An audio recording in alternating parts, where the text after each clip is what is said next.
മുഖ്യമന്ത്രിയുടെ ഓർഡർ കൈ കിട്ടി അല്ലേ? അച്ഛനെ അറസ്റ്റ് ചെയ്യാൻ മരുമകന് ഡ്യൂട്ടി. അവറാച്ചൻ കളിക്കട്ടോ, കളി അവിടെ വരെ പോകുന്ന കാണാം നമുക്ക്. അച്ഛനെ കോടതിയിലേക്ക് കൊണ്ടുപോയാൽ മതി. ജാമ്യത്തിനുള്ള ഏർപ്പാടൊക്കെ ഞാൻ ചെയ്തിട്ടുണ്ട്. വക്കീലുമായി ജോസ്പേട്ടൻ കോടതി വെയിറ്റ് ചെയ്യാ. നീ എങ്ങനെ എന്നെ കൊണ്ടുപോകുന്നത്? കാറിൽ ഫോളോ ചെയ്താൽ കാറിലോ? എന്റെ പട്ടി വരും. പോലീസ് ജീപ്പിന്റെ പിന്നിലിട്ട് തന്നെ എന്നെ കൊണ്ടുപോകണം. അതിനു മുമ്പ് ഈ മുറ്റത്തിട്ട് എന്നെ തല്ലി ചതയ്ക്കണം, മുടുമുണ്ട് വലിച്ചു പറിക്കണം. പിന്നെ പത്രക്കാരോ ചാനലുകാരോ ചോദിച്ചു കഴിഞ്ഞാൽ മുഖ്യന്റെ സ്പെഷ്യൽ ഓർഡർ ആണെന്നൊക്കെ പറഞ്ഞേക്കണം. ഇതൊന്നും നീ ചെയ്യണ്ട, പോലീസുകാരെ കൊണ്ട് ചെയ്യിച്ചാ മതി. അയ്യോ, ഓ ഇത് മുഖ്യമന്ത്രിയെ താഴെ ഇറക്കാനുള്ള കുശാഗ്രമതി ഇല്ലേ? എന്റെ പൊന്നെ, ഞാൻ എന്തുവായി കേൾക്കുന്നത്? ഗുരു എന്നെ ഒന്ന് അനുഗ്രഹിച്ചാട്ടെ. അനുഗ്രഹമൊക്കെ അവനോട് വാങ്ങിക്കാം. ബുദ്ധി കാര്യങ്ങളൊക്കെ നമ്മുടെ പോലീസുകാരോടൊന്ന് പറഞ്ഞേക്കാം. ജയ്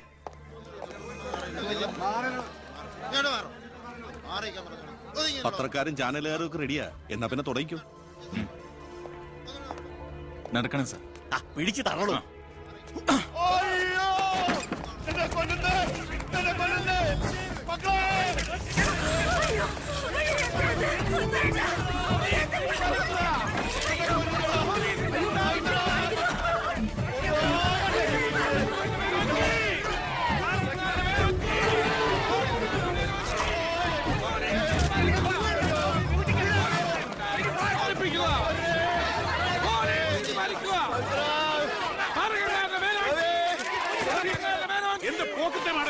ഒരു മിനിസ്റ്ററല്ലേ അദ്ദേഹം? വീട്ടിൽ അനാവശ്യം കാണിക്കാതെ ബഹളം ഉണ്ടാക്കരുത്. ഇത് ചീഫ് മിനിസ്റ്റർ ഓർഡർ. ഓർഡർ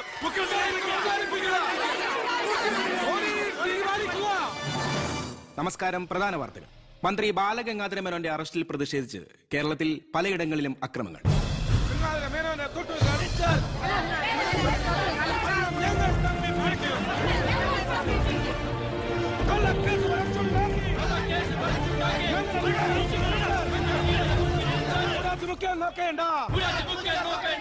ഇപ്പോൾ കിട്ടിയത് അറസ്റ്റിലായിരുന്ന വിദ്യാഭ്യാസ മന്ത്രി ശ്രീ ബാലഗംഗാധര മേനോന് കോടതി ജാമ്യം അനുവദിച്ചു.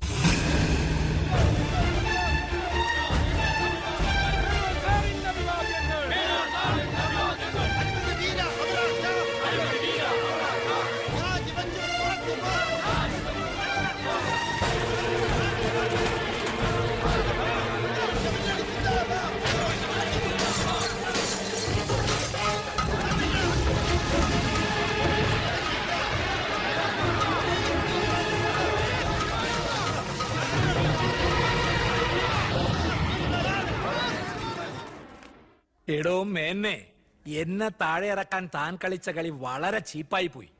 അവറാച്ചൻ എന്തായി പറയുന്നേ? ഒന്നും പറയണ്ട, സൂത്രധാരൻ താനാണെന്ന് എനിക്കറിയാം. താൻ ഒന്നോർത്തോ, തനിക്കെതിരെയുള്ള വജ്രായുധ എന്റെ കയ്യിലുണ്ട്. ഞാൻ അതെടുത്ത് പ്രയോഗിക്കാൻ പോവുക. പ്രധാന വാർത്തകൾ. കേരള മുഖ്യമന്ത്രി PK എബ്രഹാം രാജിവെച്ചു. നിയമസഭ പിരിച്ചുവിടാൻ ഗവർണറുടെ ശുപാർശ. അവറാച്ചൻ രാജിവെച്ചൊഴിഞ്ഞാ പോരെ? മന്ത്രിസഭ പിരിച്ചുവിടേണ്ട വല്ല കാര്യമുണ്ടോ? പോണ പോക്കിലെല്ലാം തൊലയട്ടെ എന്ന് കരുതി കാണും. ഉത്തരത്തിലിരിക്കുന്ന എടുക്കാൻ പോയി ഇപ്പൊ കക്ഷത്തിരുന്ന പോയില്ലേ? ഞാൻ ഉദ്ദേശിച്ച നാളത്തെ പത്രവാർത്തകളെയാണ്. ഇപ്പോൾ കിട്ടിയ വാർത്ത. കേരള നിയമസഭ പിരിച്ചുവിട്ടു. തെരഞ്ഞെടുപ്പ് ഉടൻ. ഇനിയൊരു തെരഞ്ഞെടുപ്പിനെ നേരിടാനോ മുഖ്യമന്ത്രിയാവാനോ ഞാനില്ല. അതെന്താ? KDF-ന് ഭൂരിപക്ഷം കിട്ടില്ല എന്ന് കരുതിയിട്ട്? അല്ല, ഒന്നുകൂടി ആലോചിച്ചിട്ട്. ഇല്ലടോ, എനിക്ക് മടുത്തു. വേണ്ട, ഞാൻ നിർബന്ധിക്കുന്നില്ല. അപ്പൊ പിന്നെ അടുത്ത മുഖ്യമന്ത്രി എന്താ ഇത്ര സംശയം? താൻ തന്നെ. എന്താ? എന്തു പറ്റി? ഒന്നുമില്ല. ഇനി മുഖ്യമന്ത്രി സ്ഥാനത്തേക്ക് പറ്റിയ ഏക നസ്രാണി താൻ മാത്ര. മുഖ്യമന്ത്രി തൊമ്മൻ ചാക്കോ. ഞാനിത് സ്വപ്നത്തിൽ പോലും ആഗ്രഹിച്ചിട്ടില്ല. ഒന്ന് ചുമ്മാ പോടോ. ഞാൻ മാറണമെന്ന് താൻ മനസ്സുകൊണ്ട് ആഗ്രഹിച്ചിട്ടില്ലടോ തനിക്ക് മുഖ്യമന്ത്രിയാവാൻ. ഞാനോ? എന്താ ഈ പറയണേ? Excuse me sir. വാ വാ വാ. എന്തിനാ സാർ എന്നെ അത്യാവശ്യമായിട്ട് വിളിപ്പിച്ചത്? സന്തോഷമുള്ള ഒരു കാര്യം പറയാനാ വിളിപ്പിച്ചത്. പറയട്ടോടോ. തന്നെ ചിറ്റാരിക്കര മണ്ഡലത്തിലെ സ്ഥാനാർത്ഥിയാക്കണമെന്ന എല്ലാവരുടെയും താല്പര്യം. എന്താ?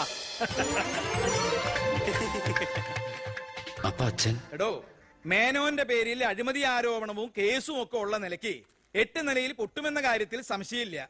നമ്മുടെ മുന്നണിക്ക് ഭൂരിപക്ഷം കിട്ടുമെന്ന് ഉറപ്പില്ലാത്ത സാഹചര്യത്തിൽ ഒരു സീറ്റ് കളഞ്ഞു കുളിക്കാൻ പറ്റില്ല.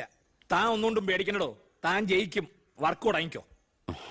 ഒരു MLA ആകണമെന്ന മോഹമൊന്നും ഇതുവരെ ഉണ്ടായിട്ടില്ല. എങ്കിലും പാർട്ടിയുടെ തീരുമാനം ഞാൻ ആദരവോടെ സ്വീകരിക്കുന്നു. All the best. Thank you sir. ജയിച്ച് MLA ആവുമ്പോ എന്നെ മുഖ്യമന്ത്രിയാക്കാൻ കൂടെ നിക്കണേ.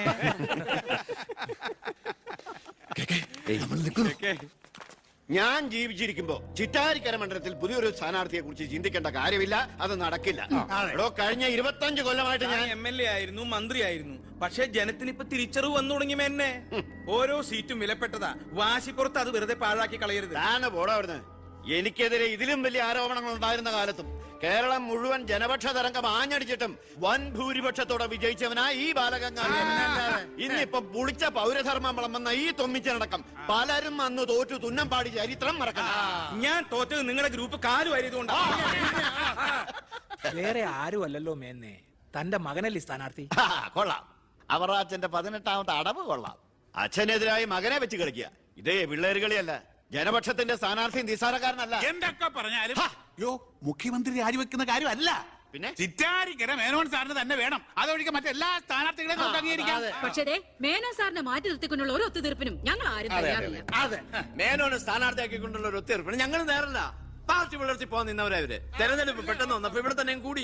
ഈ മുന്നണി വിട്ട് എന്നാൽ പൂ വിട്ട് സ്വീകരിക്കും ജനപക്ഷ മുന്നണി. എന്റെ ഗ്രൂപ്പിന് KDF-ൽ കിട്ടുന്നതിനേക്കാൾ കൂടുതൽ സീറ്റ് കിട്ടുകയും ചെയ്യും. ദിവാകര, ഇനി ഇവിടെ നിൽക്കണ്ട, പാടോ പോകാം. അയ്യേ, നിങ്ങൾ ഇവിടെ ഇരിക്കി. ആരെങ്കിലും എന്തെങ്കിലും തമാശ പറഞ്ഞു വെച്ചാൽ അത് കാര്യാക്കുക. ചിറ്റാരിക്കരയിൽ മേനോൻ തന്നെ സ്ഥാനാർത്ഥി. അപ്പം നമ്മൾ ഗ്രൂപ്പെല്ലാം മറന്ന് തെരഞ്ഞെടുപ്പിനെ ഒറ്റക്കെട്ടായി നേരിടും. ഇനി എല്ലാവരും ഒന്ന് കൈയടിച്ച് പാസാക്കി.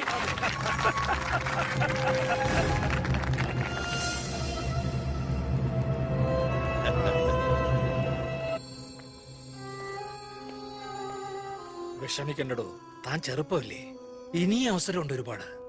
എനിക്കൊരു വിഷമമില്ല സർ. ഒരു MLA ആകാൻ വേണ്ടി വ്രതം നോറ്റെടുക്കുന്ന ഒരാളല്ല ഞാൻ.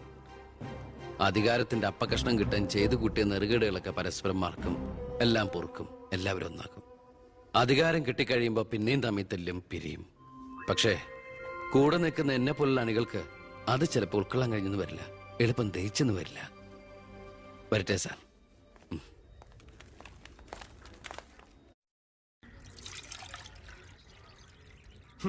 പാർട്ടി പോകാൻ പറ.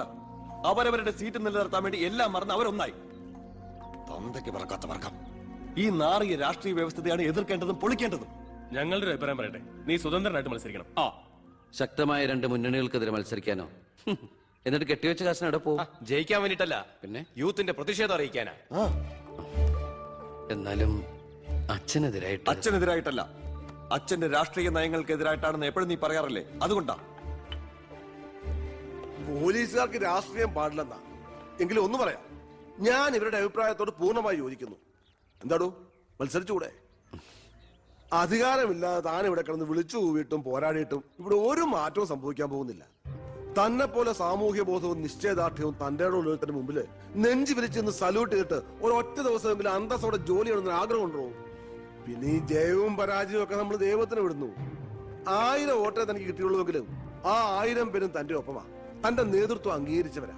അത് മതിയടോ. വേണ്ട, താൻ ഒന്നും പറയണ്ട. ഇത് ഞങ്ങളുടെ തീരുമാനം, അനുസരിക്കണം. ഞങ്ങളുണ്ട് കൂടെ.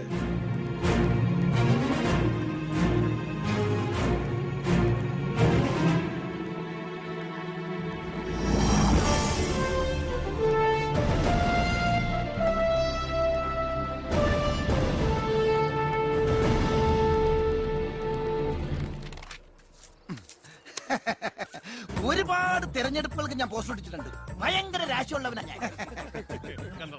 ഞാൻ പോസ്റ്റർ ഒട്ടിച്ച ഒരു സ്ഥാനാർത്ഥിയും ഒരു ഇലക്ഷൻ ഇന്ന വരെ ജയിച്ചിട്ടില്ല. അതെന്റെ ക്വാളിഫിക്കേഷൻ. എന്റെ അമ്മയുടെ സത്യം. 77 തെരഞ്ഞെടുപ്പിൽ ഞാൻ പോസ്റ്റർ ഒട്ടിച്ച സ്ഥാനാർത്ഥി തോമച്ചാണ്ടി ഇടിവെട്ടേറ്റ് മരിച്ചു.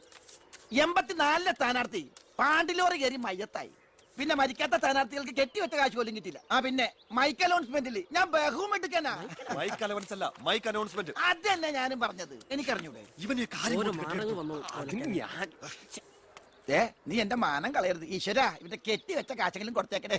ഇല്ല, ഇവന്റെ കാര്യം എനിക്കറിയാൻ പാടില്ല. ഈ തെരഞ്ഞെടുപ്പിൽ ഞാൻ സ്വതന്ത്രനായി മത്സരിക്കുന്നത് ഇവിടുത്തെ രാഷ്ട്രീയ കച്ചവടക്കാരോട് ജനങ്ങൾക്കുള്ള പ്രതിഷേധം അറിയിക്കാനാണ്. എന്റെ പ്രിയപ്പെട്ട നാട്ടുകാരെ,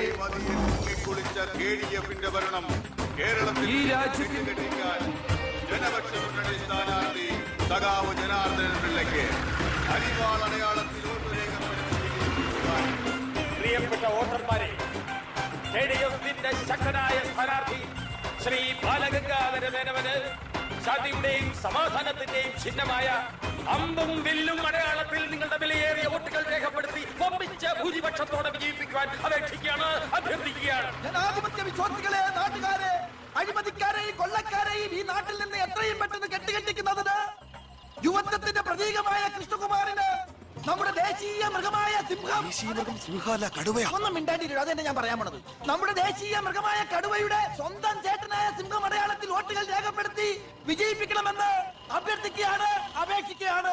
ഇലക്ഷൻ ഫണ്ടിലേക്ക് സംഭാവനയായി കിട്ടിയ പണം മുഴുവൻ എടുത്ത് ഇളവാക്കേണ്ട കാര്യമൊന്നുമില്ല. അല്ലാതെ തന്നെ അച്ഛൻ ജയിക്കും, ഉറപ്പാ. അത് ശരിയാ. ഇനി അഥവാ തോറ്റാ തന്നെ ആ പണം എന്തെങ്കിലും സൈഡ് ബിസിനസിന് ഉപകരിക്കും. പിസ കച്ചവടോ കുഴൽപ്പണമോ. തോൽവി എന്ന വാക്ക് എന്റെ ചരിത്രത്തിലില്ല. സ്കൂളിൽ പോകാത്തോണ്ട് അവിടെ തോറ്റിട്ടില്ല. ഞാൻ ഉദ്ദേശിച്ച എന്നെ തന്നെയാ. വന്നല്ലോ എതിർകക്ഷി. അയ്യോ ദേ അങ്ങോട്ട് കൊടുക്കടി. വോട്ട് ചോദിച്ച് തെണ്ടി തെറിഞ്ഞ് ക്ഷീണിച്ച് വന്നിരിക്കുക. കുടുംബത്തിന് മാനക്കേടുണ്ടാക്കാനും പത്രക്കാർക്ക് കഥകൾ ഉണ്ടാക്കാനും കോമാളി വേഷം കിട്ടി ഇറങ്ങിയിരിക്കുക. സംശയമുണ്ടോ? കഷ്ടാൽ കഷ്ടം. അച്ഛനെ കിട്ടേണ്ട കുറച്ച് വോട്ടുകൾ പിടിക്കുമായിരിക്കും, എന്നിട്ട് ജയിക്കുവോ? അതുമില്ല. അതുകൊണ്ട് ആർക്കാ നേട്ടം? ജനപക്ഷ മുന്നണിക്ക്. യവൻ കാരണം ആർക്കും ഒരു ഗുണം കിട്ടില്ല. ഇവനൊക്കെ ആര് വോട്ട് കൊടുക്കാനാ? ഈ കുടുംബത്തിന് പോലും ഒരു വോട്ട് കിട്ടുകൂടാന്നൊക്കെ. ഇവിടുന്ന് ഒരു വോട്ട് എനിക്ക് ഉറപ്പുണ്ട്, എന്റെ അമ്മയുടെ. അല്ലേ അമ്മേ? അമ്മയുടെ വോട്ട് ചോദിക്കാൻ വന്നേക്കണം. വോട്ട് ചോദിക്കാൻ വന്ന മകനെ ആട്ടിപ്പായിക്കണ്ടായിരുന്നു. സുഹൃത്തുക്കളെ, നിങ്ങൾക്ക് എല്ലാവർക്കും അറിയാം, കഴിഞ്ഞ 25 വർഷമായിട്ട് എന്റെ നാട്ടുകാർ എനിക്ക് തീരെഴുതി തന്നിട്ടുള്ള മണ്ഡലമാണ് ചിറ്റാരിക്കര. അതൊരു പോരായ്മ തന്നെയാണ്. അതെ അതെ, എന്നെ എതിർ പാർട്ടിക്കാർ പറയുമെന്ന് ഞാൻ ഉദ്ദേശിച്ചത്. ചിറ്റാരിക്കരയിൽ നിന്നും കേരളക്കര മൊത്തം KSRTC ബസ് സർവീസ് ഇല്ലേ? ഗതാഗത മന്ത്രിയായിരുന്നപ്പോ ഞാൻ ചെയ്തതാ ഈ നാടിന് വേണ്ടി ഇതൊക്കെ. ഇനി ഈ നാട്ടിലെ പട്ടിണിപ്പാവങ്ങൾക്ക് വേണ്ടി ഒരു എയർപോർട്ട്, അതാണ് എന്റെ സ്വപ്നം. പട്ടിണി പാവങ്ങൾക്ക് എയർപോർട്ട് അത്യാവശ്യമല്ലേ?